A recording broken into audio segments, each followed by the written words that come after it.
Welcome to our grade 10 CBSE physics classes.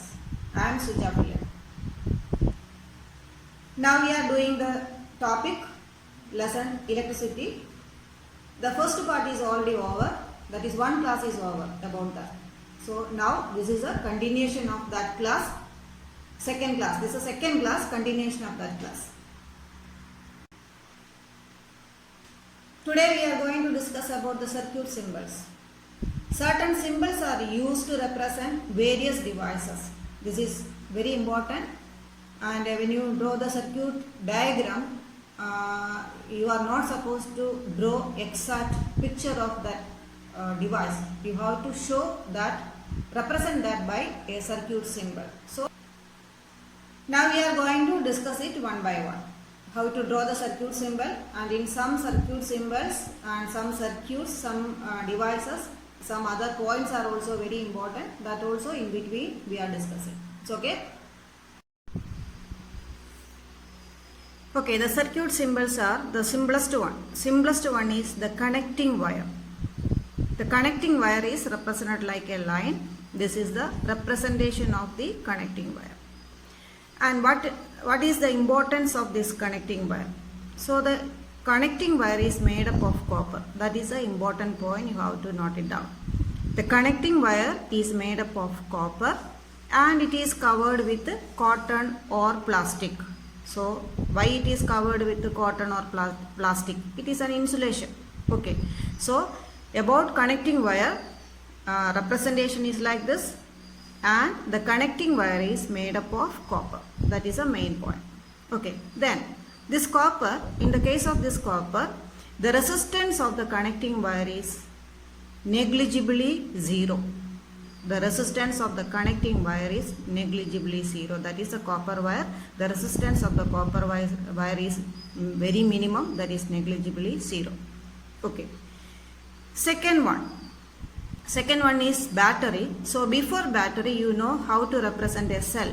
So here the first part, this one is the cell, that is a positive long line and a negative short line. This one long line and this one short line represent a cell. Combination of cells are called battery. So this diagram represent a battery. It is a combination of two or more cells. Long line represent positive sign and short line represent negative sign.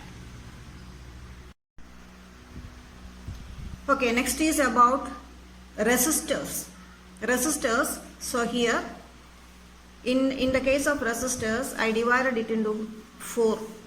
So first one, a resistor. Resistor is commonly represented like this. Resistance box is represented like this. Rheostat is represented like this, and rheostat is a variable resistor, variable resistor, and generally variable resistor is represented like this symbol. So this is a representation of rheostat, and generally variable resistance is, or variable resistor is represented like this symbol. So resistor, resistance box, rheostat and a variable resistor. Okay, then now this, in the case of resistors, it is very important to know that how it is made.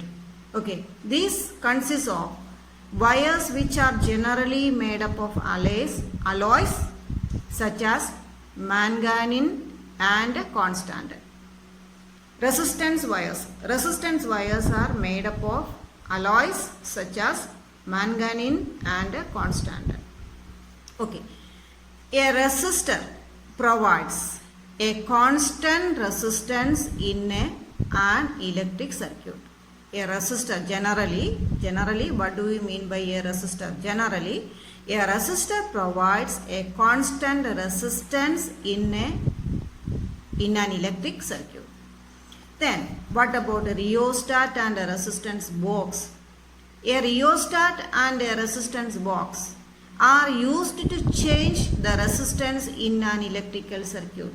So, this rheostat and a resistance box, when you do the practicals, you will get an idea how this rheostat and resistance box work. This rheostat and resistance box are used to change the resistance in an electrical circuit, and in that case also both work in different way, resistance and rheostat. Resistance box and rheostat. Resistance box means you can change resistance by fixed amount, 1 ohm, 2 ohm, 3 ohm, like that. But in a rheostat it is continuously you can change the resistance.